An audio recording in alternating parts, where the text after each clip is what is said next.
Resources Committee for Tuesday, November 13th. Is there any public comment today? Welcome any public comment.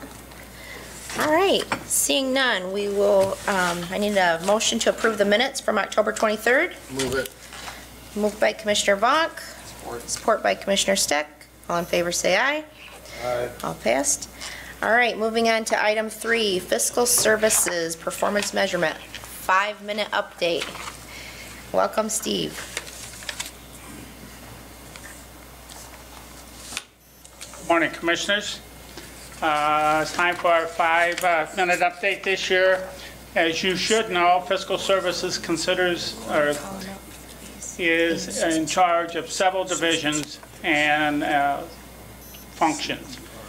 And what I'd like to do today is, over the years since I've been director, we have focused on continuous improvement, using technology to be more cost effective, to get more data to the public easier and to our other customers.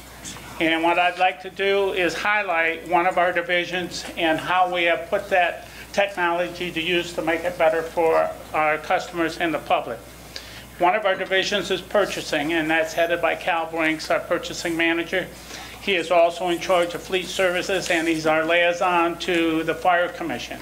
So I'm going to use our 5 minutes to try and demonstrate what we have done with technology. Cal, please.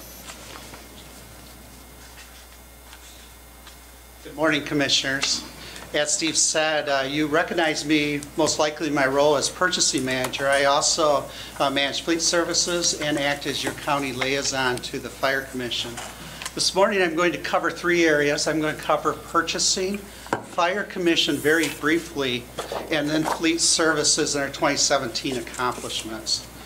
As we plan our initiatives and things that we work on, accomplishments that I present to you this morning, really, we have a very strategic plan. We don't leave anything to chance. We don't come in one morning and say, we're going to work on this or we're going to work on that. But we have a process that we follow. And I'm going to share that process with you to start because it puts in context the overall of what you're going to see. What I'll do, since I'm covering 3 areas, I'm going to first cover purchasing. I'll pause at the end of purchasing, and with Madam Chair's okay, I'll stop, and if you have questions specific to purchasing, I will certainly try to answer them. I'll very briefly then move on to Fire Commission and followed with Fleet Services, which is one of our rapidly changing departments here at the county. Several years ago, we started in purchasing a continuous improvement process. It's designed off from lean manufacturing, or in the office, lean enterprise. And we began that process in 2004, and our staff are actively engaged in this. And basically, we ask the question, how are we going to continuously evaluate all of our activities designed to bring an ongoing improvement to the process through constant review? And when we discuss that in purchasing and our staff, it's really about our staff more than me, what you see this morning. We do it on the basis of 3 things. On our focus of our customer, what does the customer design as value? What is our mission? What are we here for? And how are we going to get a little bit better throughout the year? And so we draft a continuous improvement process, and we usually work about 2 years ahead, and they're all ideas that our staff present, and that's what you're going to see this morning. Fleet Services began this process about 5 years ago as well.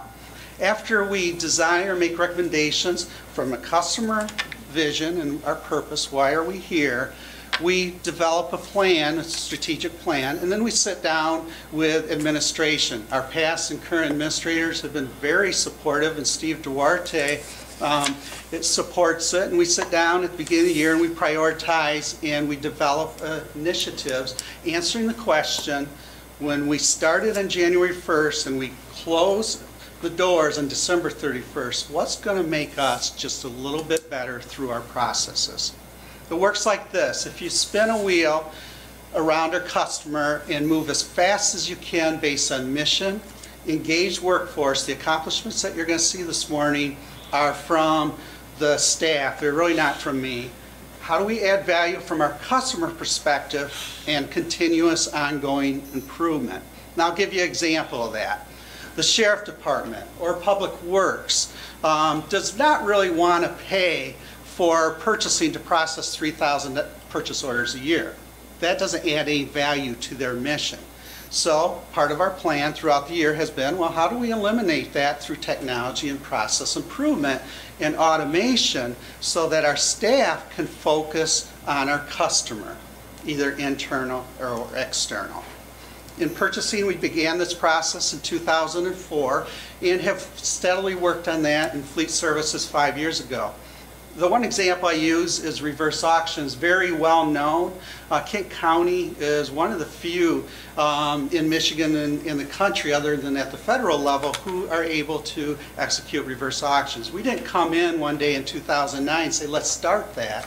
That was based on a foundation that we were already talking about and strategically planning for in 2004. Today, in purchasing, I'm going to cover website upgrade, bid calendar, bid clarity, and collaboration. What purchasing staff said is, as we began in 2016 and came off financials, we wanted to focus our effort on the business community and break down the paradigm that it's difficult to do business with government, or specifically Kent County. That was going to be our focus in one of our accomplishments in 2017. So how do you do that? And we spent a lot of time both with Steve, his direction, and staff. Why do we take calls? What are the questions from the business community and how can we address them? Why would we do that? Is make it easier for the business community, but also it frees up time for our buyers answering questions over and over again to the business community to focus on our customer. So we redesigned our website. It's a one-stop shop of where you go, and I will share with you what's different between Kent County's and other websites. But as a business community, you can come in, you can see purchasing, you can see all the bid opportunities that are out there, a bid calendar, the solicitation status. You can look at sale of goods, you can register as a vendor, which is optional in our case, and you can look at vendor resources. Everything is there that you need to see to participate in the business. So what does that look like? We'll use the skid steer tractor that was recently bid. A vendor, a business can come in, they can see the bid, and they can submit online. Now that's not necessarily new last year, that is a prior continuous improvement project, but what's key and what I bring to your attention to that, which is unlike others, is many agencies to bid online you have to go through a very long extended bidder registration. At Kent County we said, no, if the business wants to come and they want to bid, they don't have to go through this long registration. They can come in and if they have an interest on a specific bid, they can place it. Questions are common and quite frequently done through email or other methods. We have a process where vendors can submit inquiries online, and it has an automated process that falls behind it. So the website is like the fancy car. What's really going on is process, integration, one-touch workflow in the purchasing office. So a vendor can submit inquiries, and for example, I'm here talking to you today, inquiry comes in, another buyer can jump in and look at the question, answer it, and publish it transparently to all vendors so that everyone knows what are the questions or what are the answers to these questions, and at the time the bid closes, this is all created automatically into one document and filed automatically without human touch into the purchasing file. Why is that important? Is because 3 years from now, if we bid it over again, the first thing the buyer does, whoever's assigned that commodity, they pull it out and they look at the questions. And when you look at the questions, you can write your new bid to address those questions, again with the intent to make it easier for the vendor community. The other thing typical is in bids, is especially in government bids, you have to go through many, many, many pages of boilerplate to find out what it is we're going to purchase. And so we standardize our process, and it's always in the first paragraph, because as the business community comes in, they don't want to read 10 pages of boilerplate. They want to know what it is that we're bidding. And so we specify at the beginning of the documents what it is we're purchasing. We have indexing so that the bidder can flip from areas within the bid, and if they're interested, then certainly later they can go back and read the bids. The other thing we added is a tentative bid schedule. The business community quite frequently asks, well, what is it you're going to purchase in the coming year? And so we list now, through a process, our upcoming bids. And so if you are interested to sell automobiles, you know that we're going to bid the automobiles in November. You also know that Joni, our purchasing supervisor, is the one you need to talk to if you have questions specific to that upcoming bid. Ammunition is one that we released, and we bidding it not only with Kent County, but local agencies like the City of Walker participate in that bid, and we have a plan scheduled for that. You as a board, as you worked on your CIPs and they started to become finalized, we started to sit down with the departments, and we do this with Public Works as well, and we say, when are we going to begin working on the CIPs? So the vendor community knows that we have these business opportunities upcoming and the CIPs and who they need to talk to. The Grand Rapids Business Journal, which we really appreciate, did an article not long ago on simplifying the bidding process to help us get the word out to the community.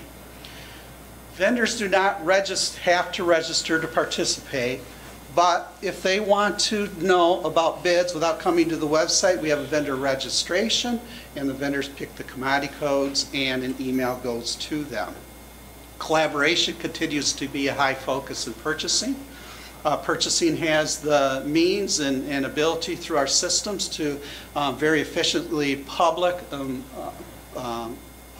and process purchases among the community. We do fire pump testing for the Fire Commission. For East Grand Rapids, I think there was 11 bids that we did for them last year, or reverse auctions. Now I would ask, if I were you, and so I'll just answer, why would you do that? Purchasing and in procurement, it works very well. For example, ice melt. Not only does East Grand Rapids bid ice melt, but so does Kent County. So does the City of Granville. So does, you can fill in the name. And our systems automatically identify who desired ice melt in the past, and we can automatically send out a notice at the optimal time to buy ice melt, not on a snowy November morning, but in September, and we can automatically consolidate our purchases and issue purchase orders and ship directly to the local agency. Our highlight collaborative bid last year was with the Health Department. Kudos to the Health Department. We led a collaborative effort with Kent County, with Washtenaw County and Allegan County to do a request for proposal, evaluation, contract and negotiation, which was headed up by the Kent County Health Department in purchasing, and ultimately awarded by all 3 counties at significant savings, not only to the counties, but if you imagine to the vendor who ultimately won the award, they didn't have to deal with 3 counties, 3 contract negotiations. They dealt with 1, mainly Kent County. So I will pause here at purchasing, and Madam Chair, if you'll authorize it, I'll entertain questions specific before I move on to fire. Any questions for Cal on purchasing? Commissioner Stick. Thank you, Chair. Good morning. When you engage in a collaborative purchasing effort, is that without cost to the participants? And is the benefit really the volume acquisition works to everybody's advantage?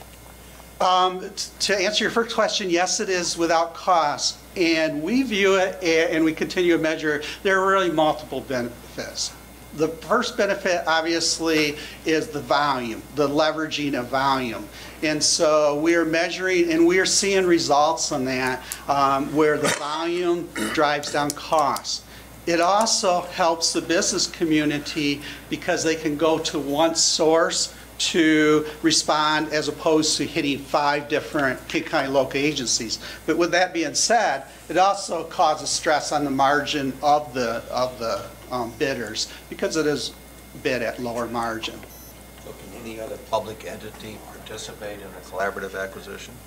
We evaluate that, and when we launch our collaborative efforts, we spend quite a bit of time focusing on that. We focus on Kent County and Kent County local agencies. We do, on occasion, do bidding outside of Kent County, but it's on a case-by-case basis, and it has to be in West Michigan area, with a few exceptions where it made sense, like to include Washtenaw and Allegan. But we focus on Kent County local agencies. All right, any other questions for Cal on this portion? All right. Commissioner Vaughn? Thank you, Chair.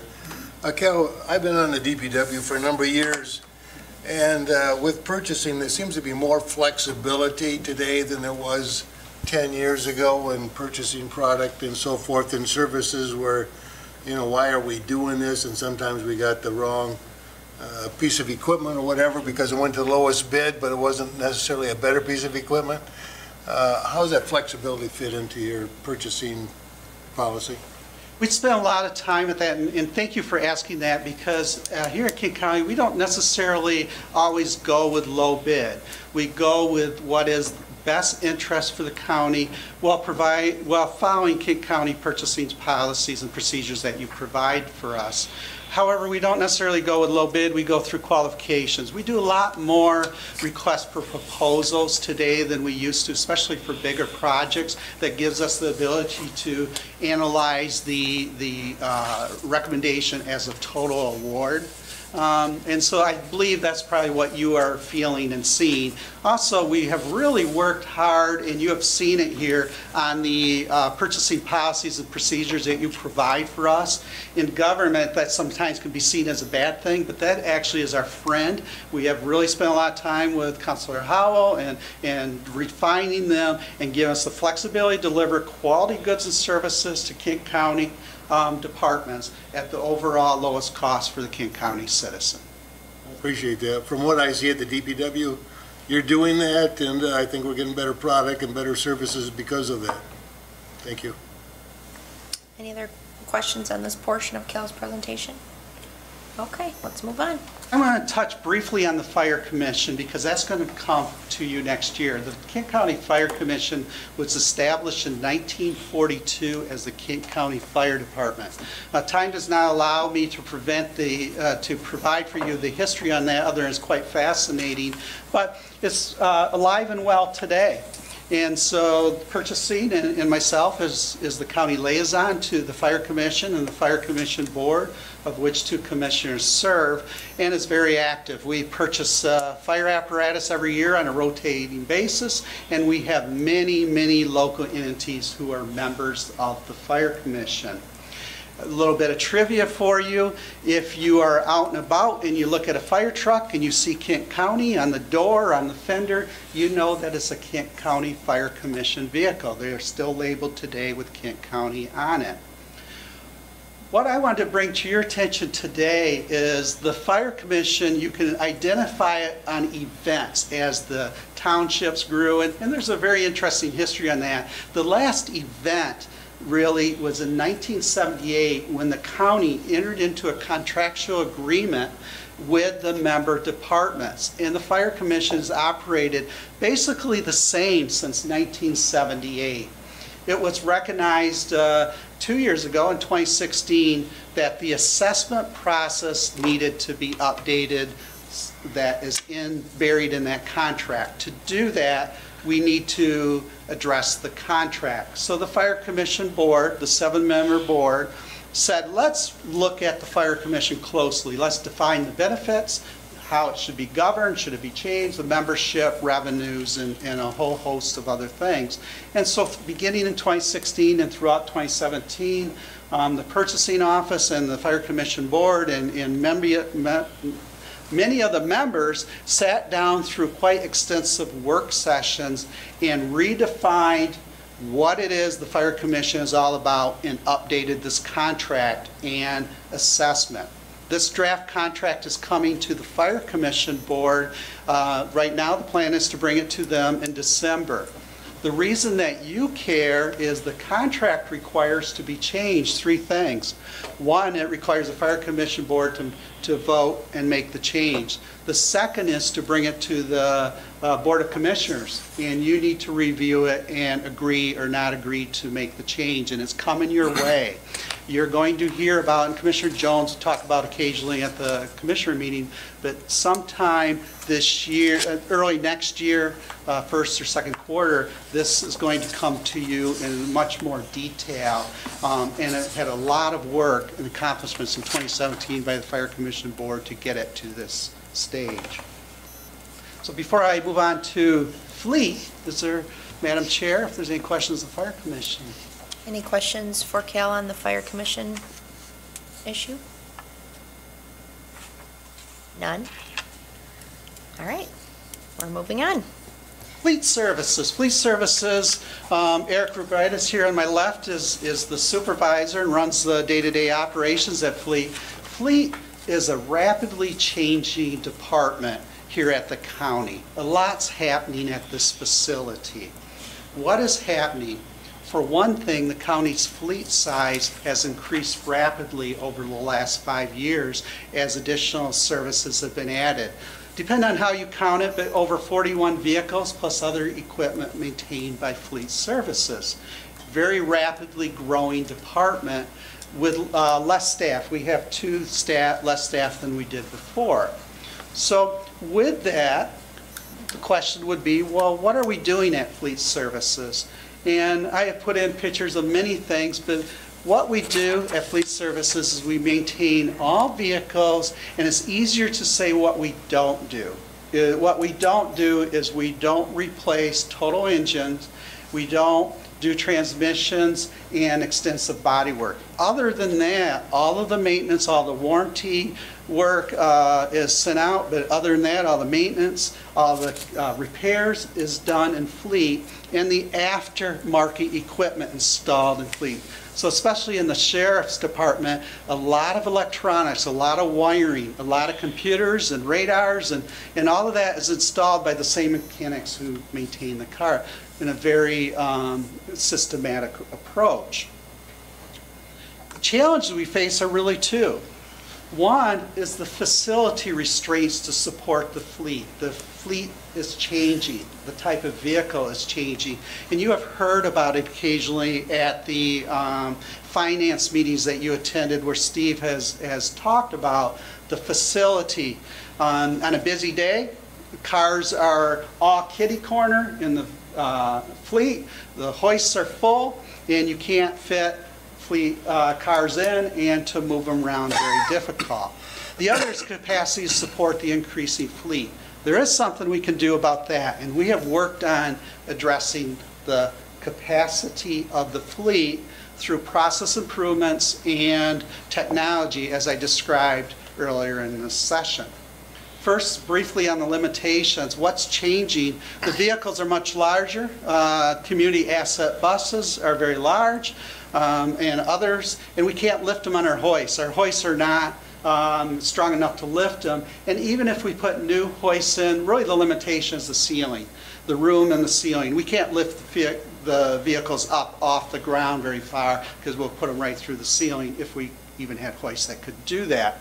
Our mechanics are very, very dedicated, and sometimes as I walk through or in the morning, we have the skill set to maintain fleets, to repair fleet, and I will see a bus like this 5 feet off the ground, 4 feet jacked off the ground safely with a mechanic on his knees changing the brakes, because we could so more efficiently save and do it in the facility. So the facility is a challenge for us, very crowded, very difficult to get our vehicles in. But the technology we can address, and we have worked on that through technology and business processes. This is an old board, goes back to the 1950s, I would imagine.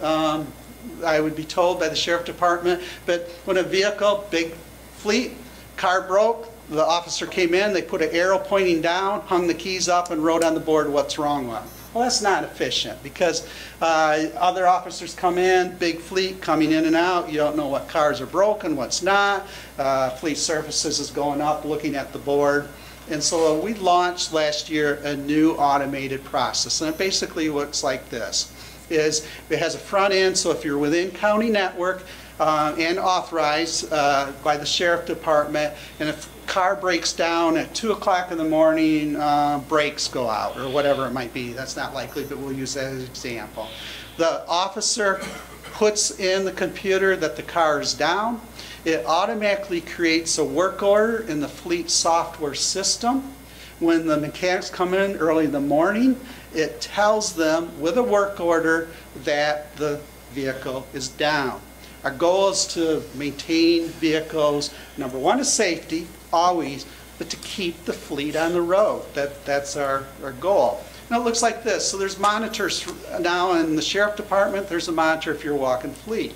When an officer comes in and they check out a car, or they actually log into their computer, it automatically checks out the car, and everybody else knows that the car is out and not available, no longer walking around looking for vehicles. When a car is brought down, either by a mechanic or for repair, the screen turns red. The work order is automatically created in the fleet software system, and everybody knows that that car is down. They no longer need to be looking for what cars are available. They can see it right on the monitors by the locker room when you come in the sheriff department, or if you walk into fleet, or have any access to the internet.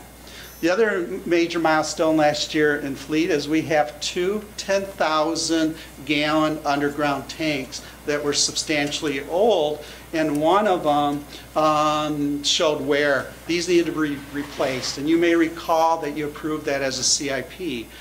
We have 2 staff members who have passed certified state and at federal level to manage underground fuel. It's Joni and Eric. It's a very stringent test that they've taken.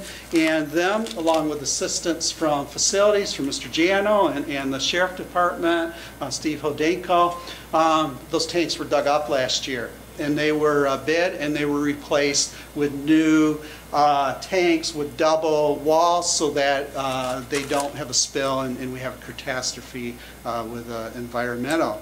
But if we're going to do that, we might as well do it right. And so with the help and support of facilities and the Sheriff Department through coordination and inconvenience, we dug up the parking lot. And we ran new piping from the tanks that are underground to the gas pumps. We put in all new electrical wire, and we put in new gas pumps. And these gas pumps are quite high in technology. Say somebody from the public drives in and unobserved and puts the nozzle in the car and tries to fill up the car, compliments of the county. It's not going to happen because the nozzle and the pump is going to recognize that that's not a county car. However, if a county car pulls in and puts the nozzle in the car has a diagnosis that we now have the ability to do a diagnostics right in the car while it's being filled, that's automatically brought into the fleet software so that we can observe mileage and other diagnostics of that vehicle just by while it's filling 24/7. We also have put in automated equipment inside the facility so that if those tanks, if there's any leaks, it would immediately notify us.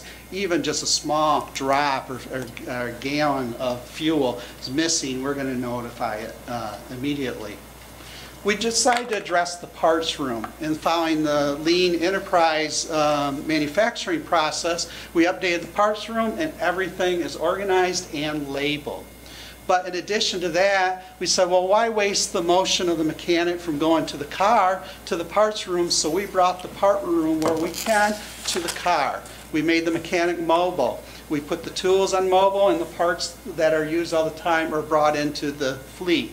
We put in wiring with assistance of facilities so that when a sheriff patrol car comes in, the mechanic can plug in the computer and run the updates while they're changing the oil. That eliminates the computer going down out in the field. We brought technology to the car. And instead of having the mechanic walking around and going to get a computer on the other side of the shop and somebody talks to them and they forget to create their work order, the mechanics do the work orders, the logging, the miles and everything right at the vehicle, right when they're working on it.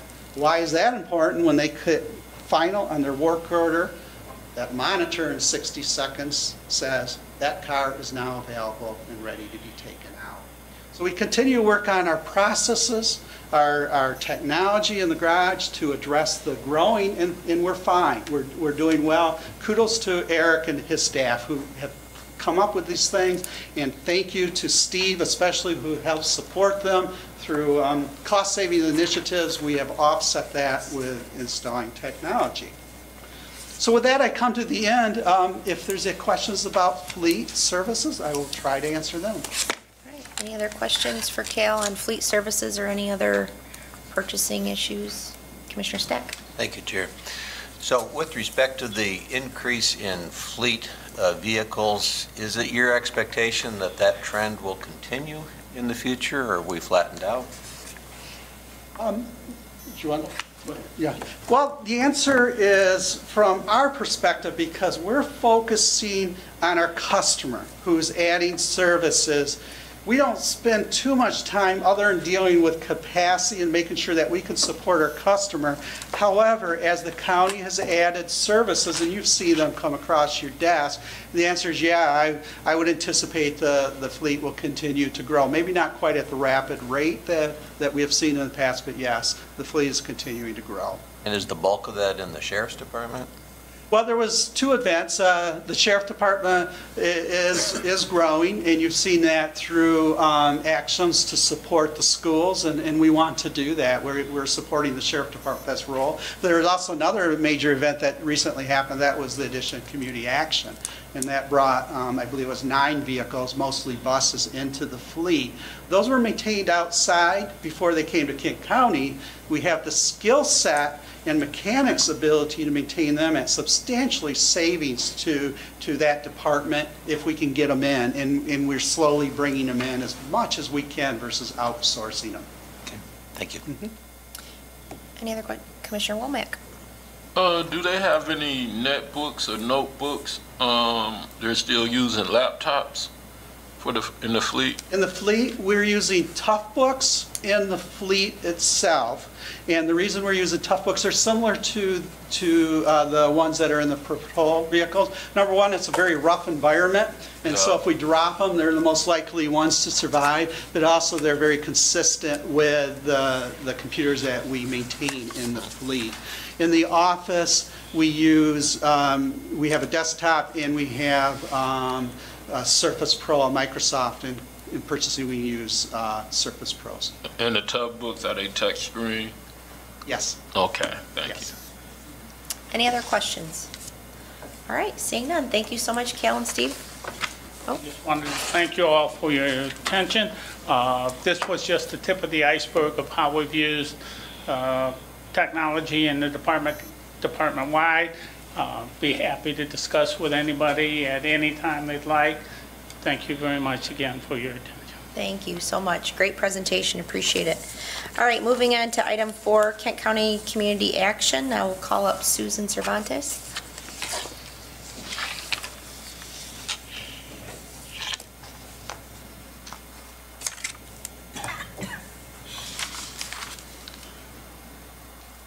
Good morning.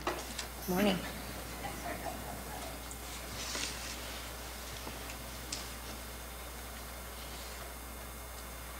As you know, on October 1st of 2017, Community Action became a department of Kent County.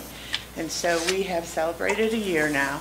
And our federal funds are based on a 10/1 start date through 9/30.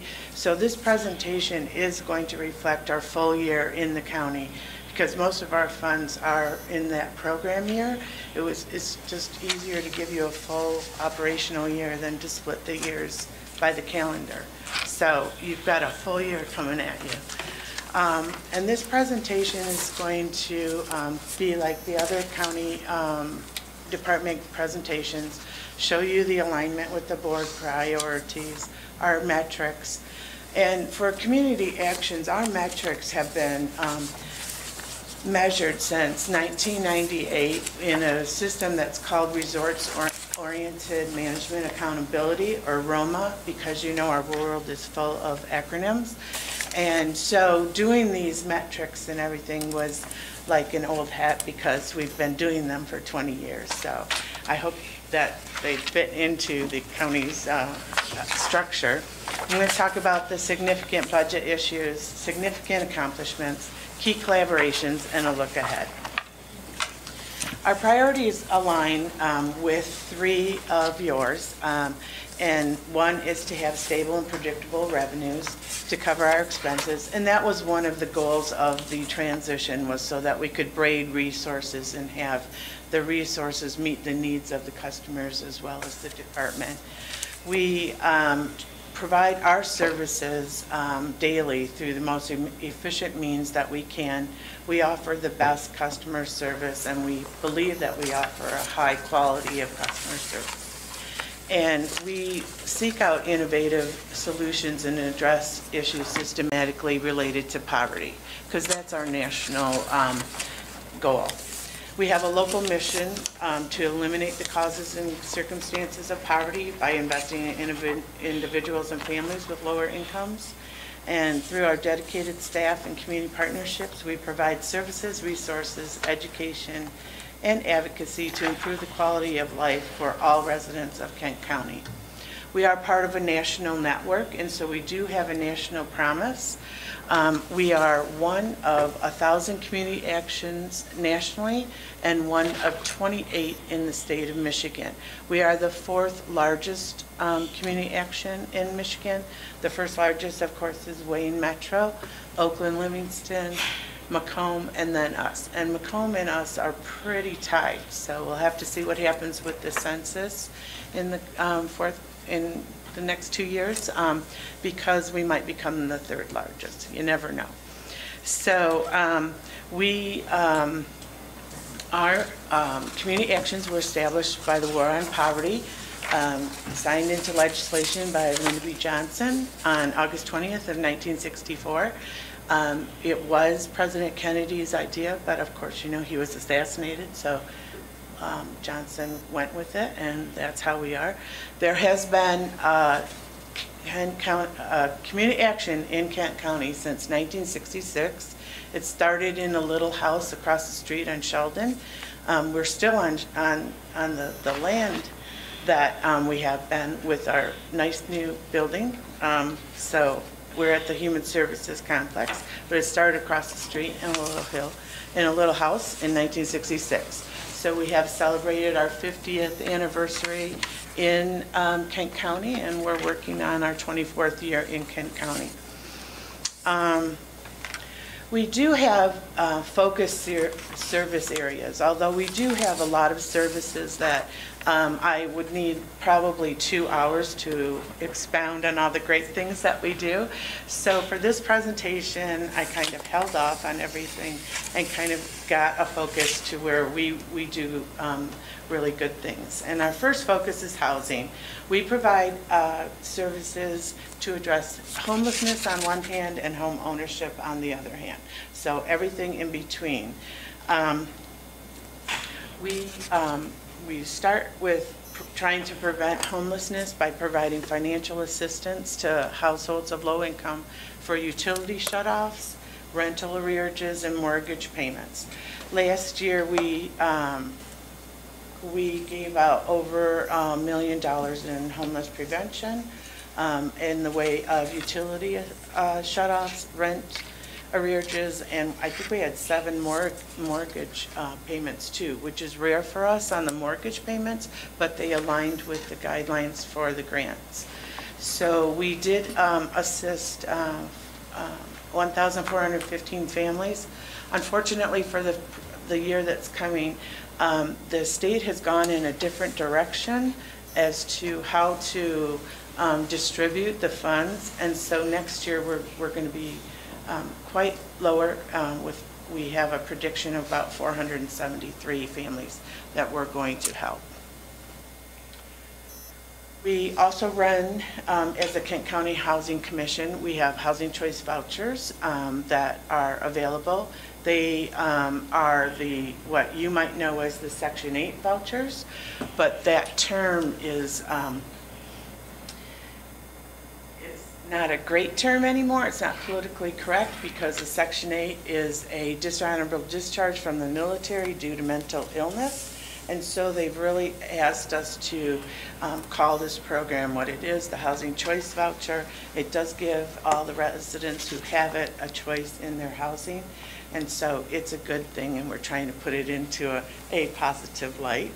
And then we also have monies that we contract with community rebuilders to expend on assisted rental units. And so we were pretty even last year with all of that. And the other housing goal we have is to promote rehabilitation, sustainability, and development of permanent housing for Kent County homeowners with low to moderate income.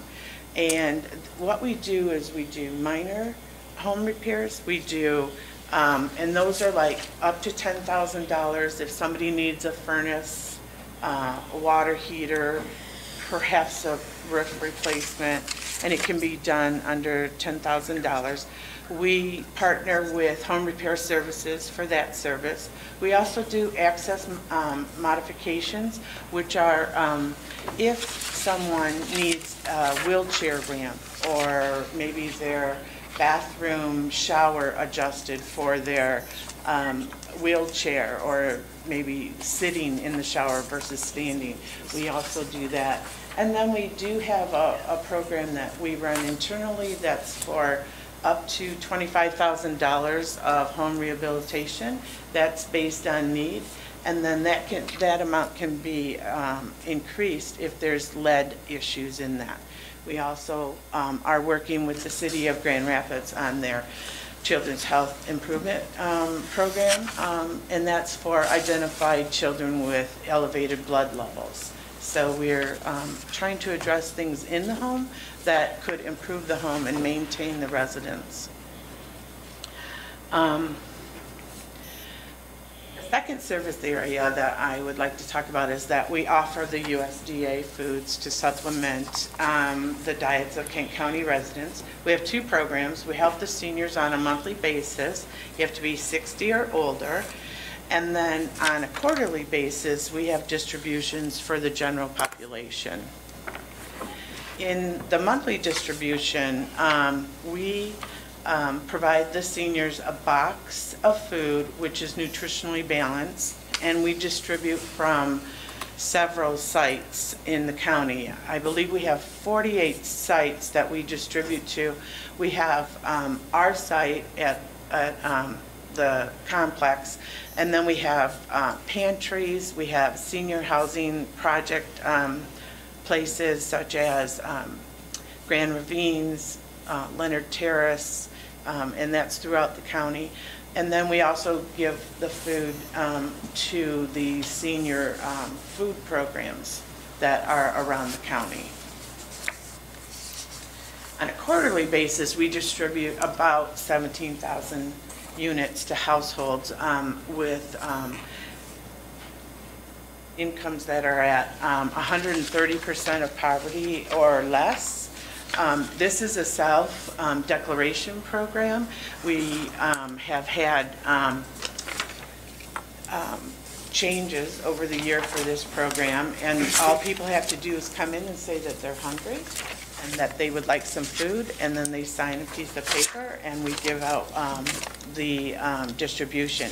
Now, this distribution we can have frozen foods with, and we also have cooler foods. So last distribution we had strawberry cups, which we've not had in like 10 years, so it went over really well. But we also had cheese with this distribution, and everybody loves the cheese. So the best thing that we have at ours is the catfish. They just love the catfish, but we didn't have that this time. We had chicken.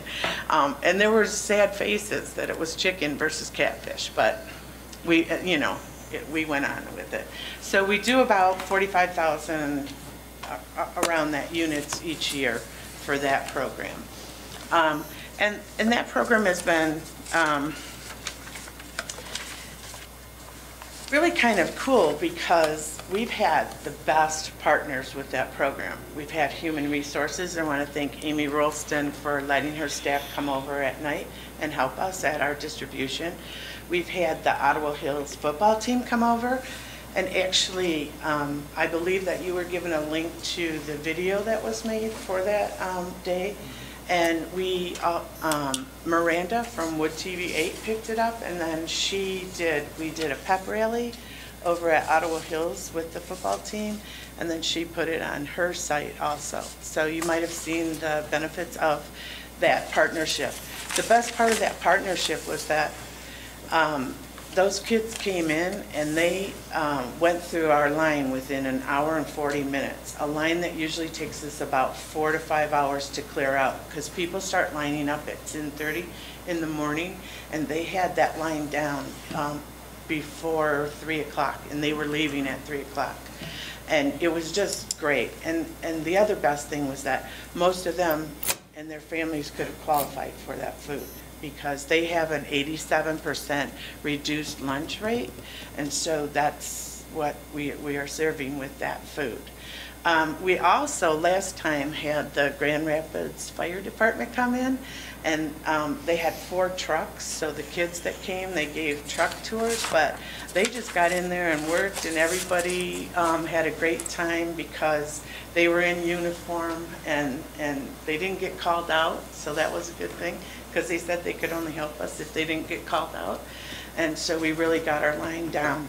And it's a great thing because it was cold that day. Our next service area is our senior services. And a lot of our programs are funded by the Kent County Senior Millage, so we really appreciate that. We get almost $500,000 to provide the services to the seniors. And we couldn't do it without our millage money. We offer what's called outreach and assistance to seniors.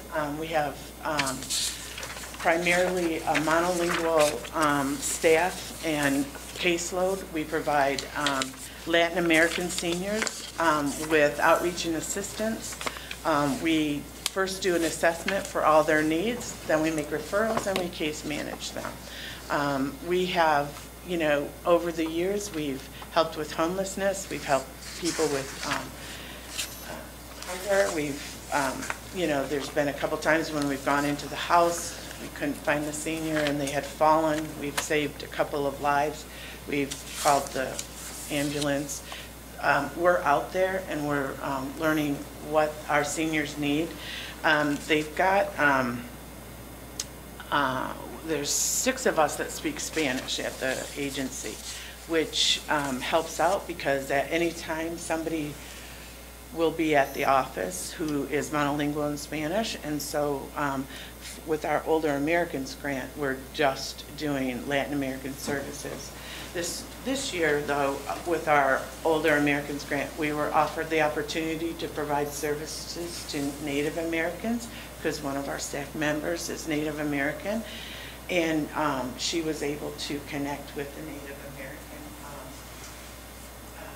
community, where in the past that had always been a struggle through the senior millage funds. We also provide transportation, and thanks to our fleet services help, we've had a hard time this year getting drivers, and we have a competitive wage. It's just, we're not sure why, but now we are staffed now, and so we're looking forward to ending the year on a high note. We do have a fleet of 9 vehicles that transport the seniors, and the bus that you saw was one of our new transits. So we have a couple of transits and then a Dodge Caravan that's like that. And our other ones are 11 passenger cutaways. We did have a 24 passenger bus, but it died. And so Kale was very nice and had it shipped off to Byron Center and sold. So it was sad. The seniors loved that one because it was like being in a coach bus, but it died and it was too costly to replace. We prepared nutritionally balanced Latin American cuisine, and you would think that the great thing would be the food, But the great thing is not the food. The great thing is that by providing the food, we decrease the isolation because we have a congregate meal site at our Franklin complex. And so it increases the socialization.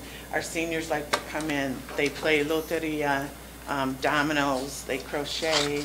We have educational classes for them, how to prevent falls, diabetes care, that type of thing. And then we also ensure that they're eating healthy. We have dropped the salt and the lard and everything else that's good, not good for you, but was in Latin American cuisine. So we found some great ways to make Latin American cuisine.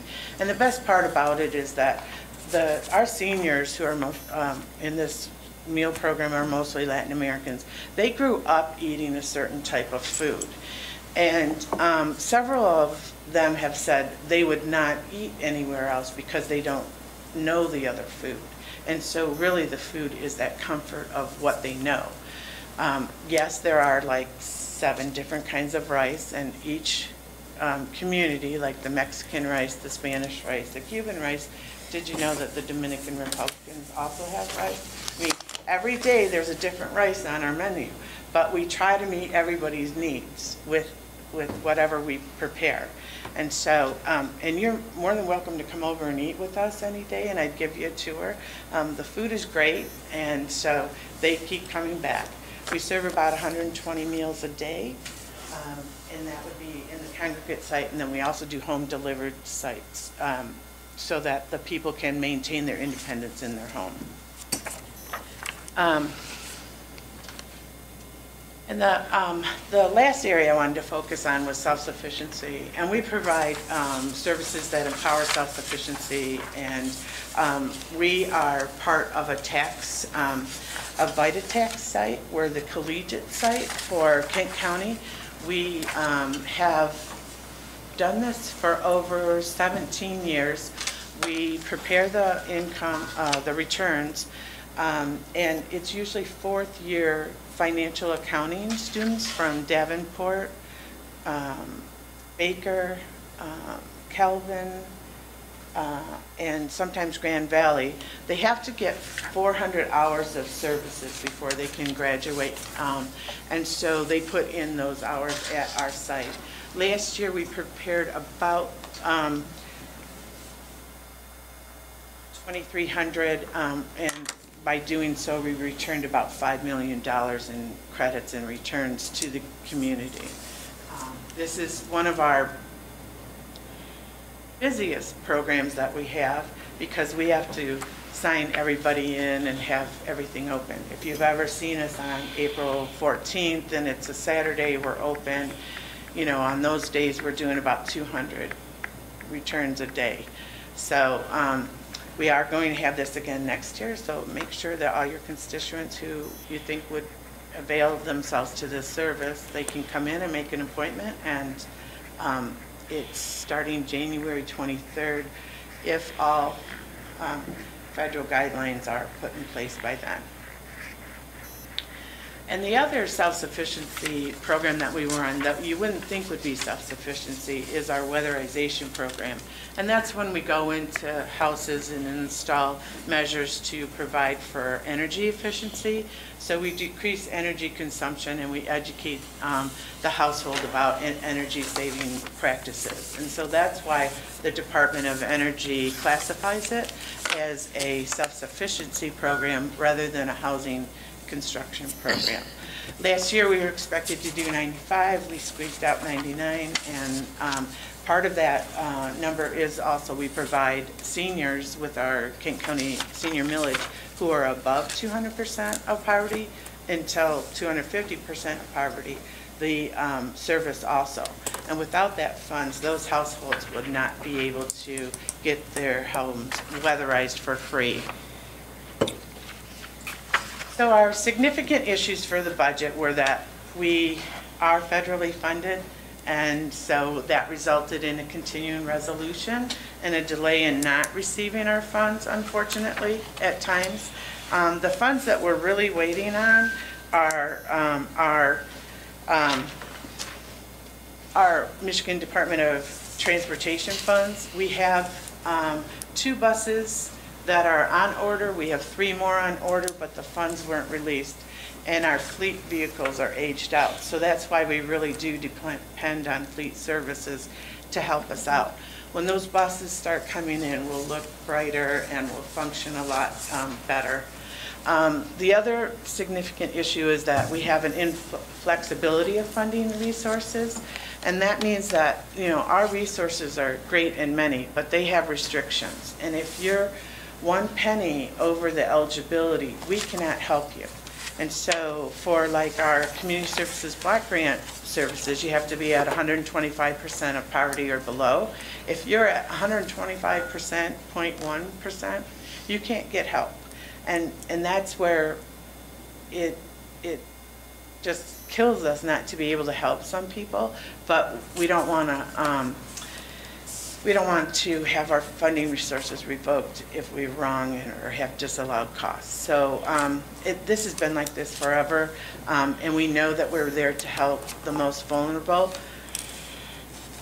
But we come up with creative solutions anyways. And then we had the challenges of braiding our resources, not knowing what we were getting from the community development, community action, and how that would braid. So we're working on those issues. Well, our significant accomplishment is that we completed the transition. I mean, it's been 1 year. It went seamless for the customers, I truly believe, and we're getting there. And then our key collaborations are, we're required by our ROMA, what I was talking about earlier, to have partnerships. And we have 119 formal partnerships throughout Kent County and the state. But our new partnerships are to brag about. And they're intra-departmental. The Kent County Sheriff's Office helps us with our food packing. The inmates on work release who are trusted come to our warehouse and help us pack the 1,500 boxes a month. The teens from the detention residential program, or the Delta program, they help us with our distributions, and they carry out the boxes and pull the wagons and everything whenever we have our quarterly distributions. And then, as we've said several times, we have a great relationship with Fleet Services. I want to thank Eric for that, and Kale. So those are our key collaborations. But being a federally funded entity, we have federal, state, and local partners. Our national partnership is Community Action Partnership.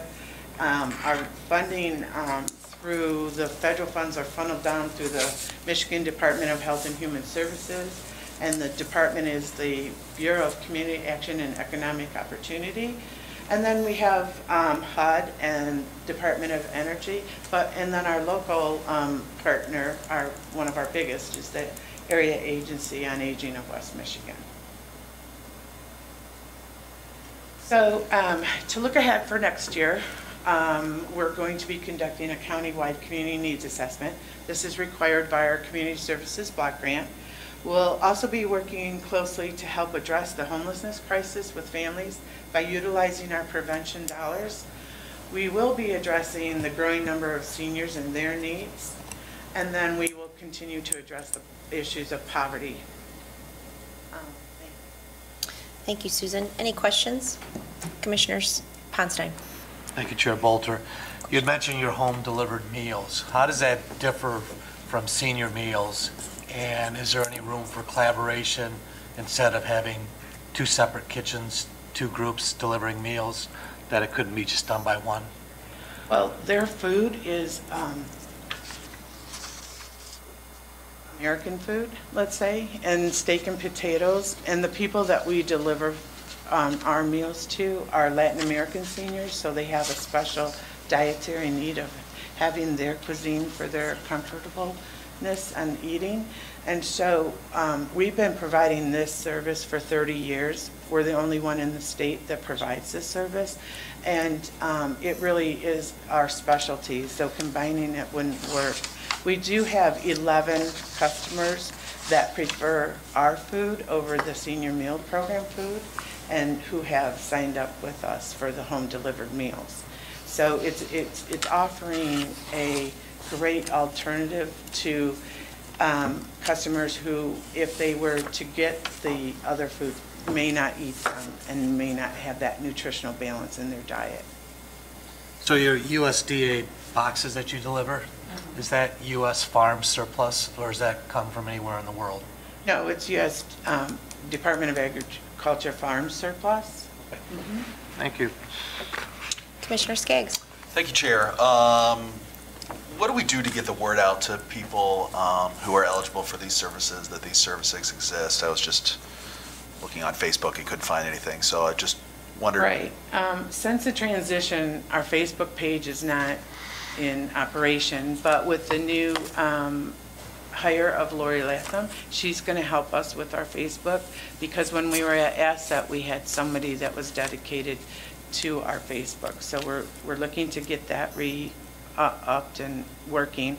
But we do use word of mouth. We advertise through the Essential Needs Task Force, and the partners there get email blast every time we have distributions or events. We do use the flashes for the distributions, and we also have been on the radio with Shelley Irwin. Okay. So we're trying. We found that the newspaper doesn't work, so we are looking into having help with our marketing of our programs, because we've always been like this best-known little secret. Right. Yeah. Any follow-up? You good? No follow-up, thank you. Okay. Commissioner Steck. Thank you, Chair. Good morning, Susan. Good morning. First of all, thank you for all your work in the transition. Commissioner Womack and Commissioner Mast and I serve on the board, and it's been greatly appreciated the way that you've managed all of that.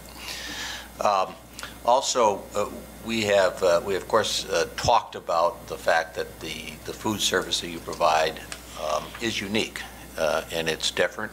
And I'm not sure that you don't have a profit center for the county there that you're not maximizing yet. So you might take a harder look at that. But it gets a lot of very positive responses. The last comment or question I have is with respect to the reduction in the projected service points on homelessness. I think you indicated that it's going down to 473 as the projected, and that's due to a reallocation or a re-emphasis from the state. And I guess my question is, where will those service needs, where will those needs go if they cannot be met here? Well, with our LIHEAP dollars, which is Low Income Heating Energy Assistance Program, we had gotten about $800,000 last year, and those funds are going to be directly given to the Department of Health and Human Services, so that anyone that requests a assistance with the utility shutoffs are being directed to DHHS. DHHS is going to be the primary contact for the eligibility, and that's where it changed, because we used to be that contact. Then if somebody needs help with any self-sufficiency issues, like they would be sent to us. And so we are going to be providing like financial capabilities, energy education, case management, those types of things, but we're not going to be paying any bills except for if somebody needs a second payment. Let's say that because at the Department of Health and Human Services, there's a cap of $850. If their bill goes over the $850, we would be able to address that only if they're eligible at the Department of Health and Human Services. So it's a brand new switch.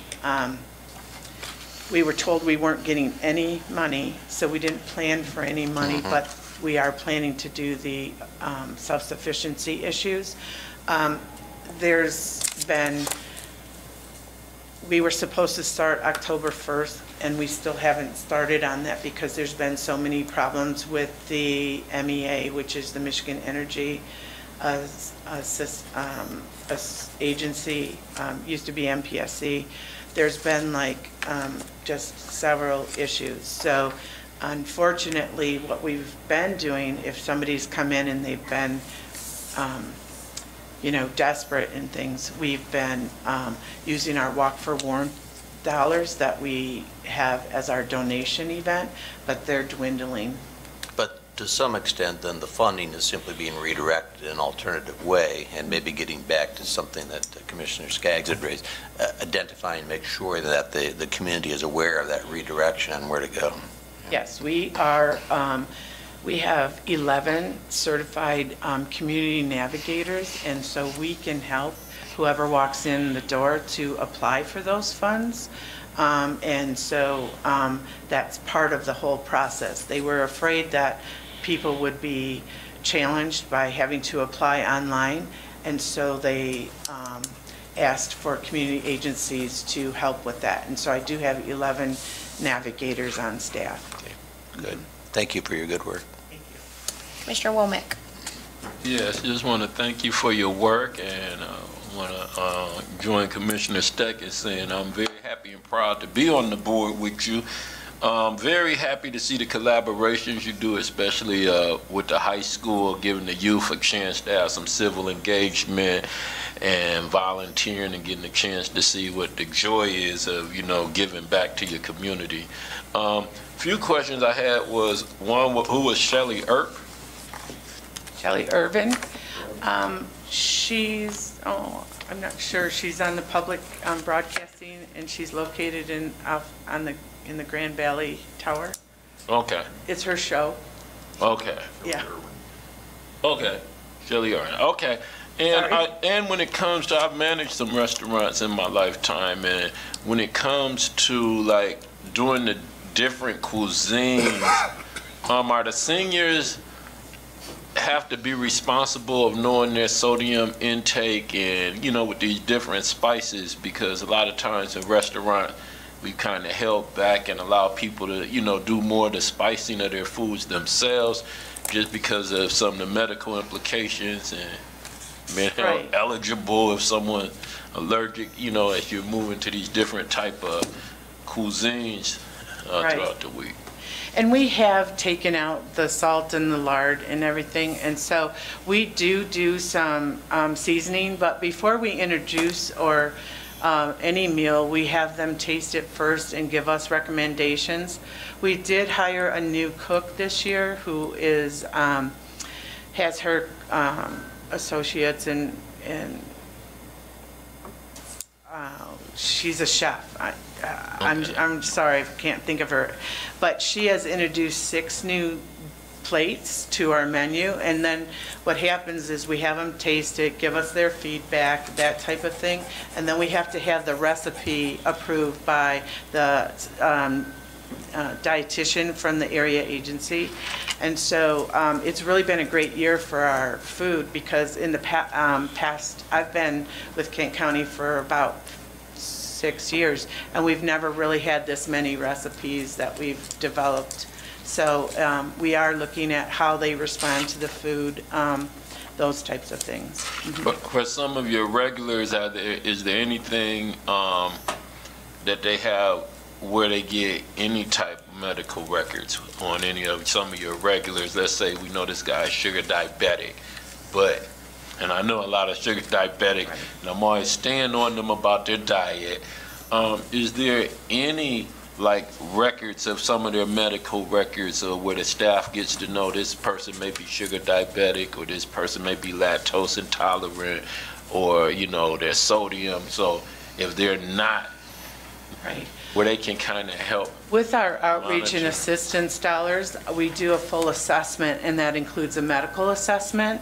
And so we have all of their medical information in the kitchen in case of emergencies. We know who's a diabetic, and unfortunately, about 85% of our seniors have diabetes. Yes. It's prevalent in the Hispanic culture. We know who, we have a couple of people who do not eat pork, so we prepare special meals on the day that we have carnitas. So we know everything. For example, a couple of weeks ago, one of our males came in, he's 85, and he wasn't looking great. And so staff came back and said, so-and-so is not looking great, And right away, we're like, well, he's a diabetic. So we had to call the ambulance, and his blood sugar was at 26. So we pretty much saved him from going into a coma. Okay. Yeah, so, and you know, part of our food program, even the home delivered, is that we're checking on our seniors. You know, they're checking in on a daily basis. If we don't see somebody for 2 or 3 days, we go out and do a home visit. If we're delivering a home delivered meal and they don't answer the door, you know, right away, it's a well checked by, we call the sheriffs or the police. Okay, well, thank you for your service and keep up the good work. Thank you. All right, any other questions for Susan? All right, seeing none, thank you, Susan, for your Thank you so presentation. much. Appreciate it. On to item 5, Human Resources 2019 Management Pay Plan Compensation Program. Wayman? Yes, this is a request to the Board of Commissioners to approve proposed management pay plan, pay range, wage, and benefit changes. Approximately 260 clerical and professional and management positions are covered under the management pay plan pay structure. As authorized by the Board of Commissioners, the management pay plan administrative process provides for periodic review and adjustment to pay structure for MPP positions. It is recommended that the management pay plan pay structure be implemented as proposed by McGrath Consulting. This will convert the MPP structure to a step program similar to the union step pay structures. This will result in new pay grades and steps for MPP employees that would take effect on December 31, 2018. The total salary cost to implement this new pay structure, along with the minimum increase of 2.5%, is $904,000. Proposed changes to the MPP benefits include the maximum retiree health care stipend for employees who retire on or after January 1, 2019 will increase to $400 per month. The annual paid time off allotment for MPP employees hired before July 1, 2016 will increase to 80 hours for full-time employees and 40 hours for part-time employees. A one-time 40-hour bank to supplement short-term disability benefits will be added for employees hired on or after July 1, 2016. MPP employees with at least 10 years of service will be able to cash out 1 week of unused vacation each year. The total cost of $1.2 million to implement the proposed changes is included in the 2019 proposed budget. All right, do I have a motion? I'll move it. All right, do we want to discuss, do we have any questions or anything for this issue? Amy Rolston, you want to bring her up? Commissioner Bonk? Thank you, Chair. Wayman, will this reduce some of the compression that we had from previous years, and could you just talk about that? Sure, it will, and we took a long time this past year to really dive into this issue, working with Amy Rolston, Steve Duarte, myself, and of course Holly Hartley. We brought in McGraw Consulting to work with us, and we worked and engaged all of the department directors around this issue, but I'll have Amy get into maybe more of the details of that. So, Okay, thank you. Good morning. Yeah, the structure that we arrived at is intended to parallel the structures that our unions have, so that the problem, a big contributor to the problem of wage compression of the past was there was really no kind of systematic mechanism to allow our MPP to move through the pay grade. We've now added the same type of systematic mechanism that the unions have, so that will do a lot to help to alleviate wage compression issues in the future. Thank you. Appreciate that. Commissioner Coleman? Thank you. I'm just wondering, Amy, if you could help me understand the 48-hour bank for short-term disability. Yep. The intent of requesting that for the MPP is to maintain consistency with our unions. That arose out of contract negotiations and was implemented into all of our collective bargaining units. The 48-hour bank is allowed one time over the career of an employee, so when it's gone, it's gone. And it's intended to act as a safety net for employees who have a waiting period prior to short-term disability benefits kicking in if they have a serious injury or illness. Any other questions for Amy? Commissioner Talon? Thank you, Chair. Hi, Amy.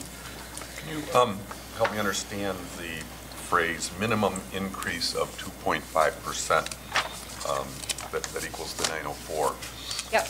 I'm surprised at minimum there, so Yeah, the standard increase for all regular full-time and part-time county employees, including MPP or represented next year, will be 2.5%. There are some employees in the MPP who will get a one-time adjustment that will get them to one of the steps in the new pay structure. So some people, if a 2.5% pay increase on the dot is not going to put them into a step, then they're going to get a little bit more as they move into the new pay structure. So it's not based on performance? No, it's So you are just- able to calculate it now, what that amount is going to be? Yeah, and it's really just intended to get them into one of the steps of the pay structure if they ended up getting more than 2.5. Thank you. Commissioner Steck? Thank you, Chair. Amy, I think that you answered this, but again, this is in large part to bring consistency with the existing union contracts that we've established. That's right. Commissioner Skaggs? Thank you, Chair. Okay, so I think Commissioner Talon asked my question, but I also had, what was the previous paid time off? It was 72 hours, so From 72 yeah, to 80? Yeah. Okay. Any other questions for Amy? All right, seeing none, I think I had a motion from Commissioner Bonk and a support from Commissioner Womack. All in favor, say aye. Aye. All opposed? Motion passes. On to item 6, Public Works, add 1 full-time solid waste operation maintenance supervisor. Yes, this is a request to add a full-time solid waste operations maintenance supervisor position at the Department of Public Works. The South Kent landfill and North Kent transfer station jointly utilize 3 supervisors, one of whom rotates between the 2 facilities and is required to work every weekend. The current arrangement leaves a gap of 10 to 12 hours per month where there is no supervisory coverage.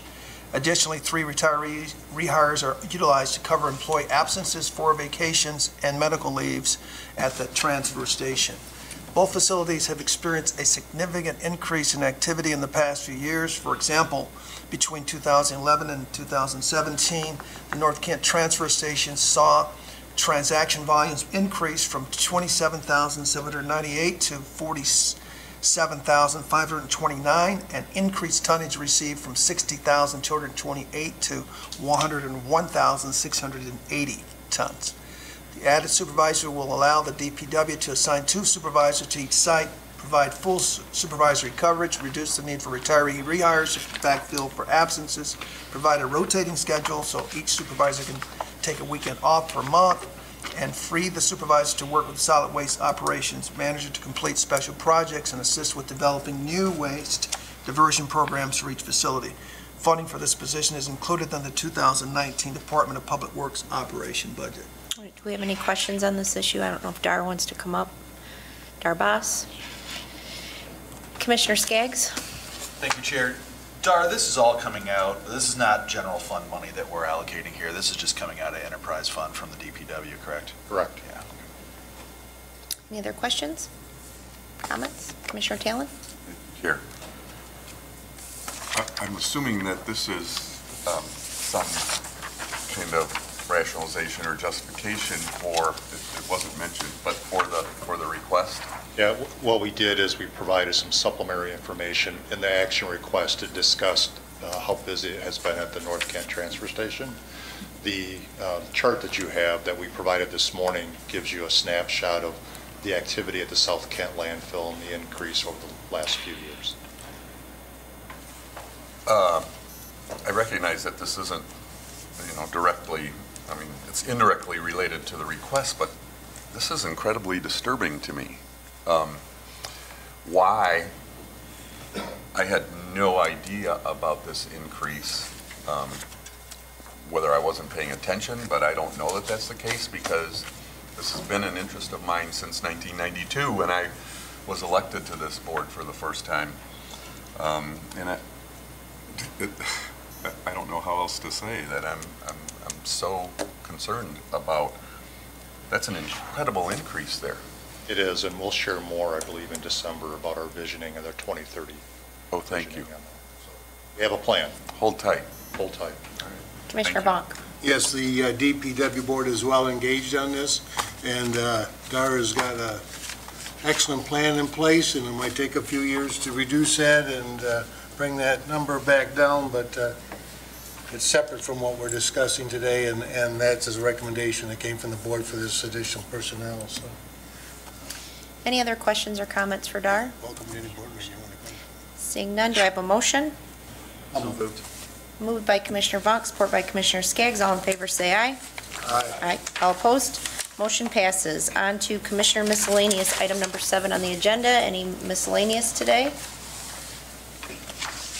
All right, I just have one. I want to apologize for the confusion on our agenda that said 5-minute update.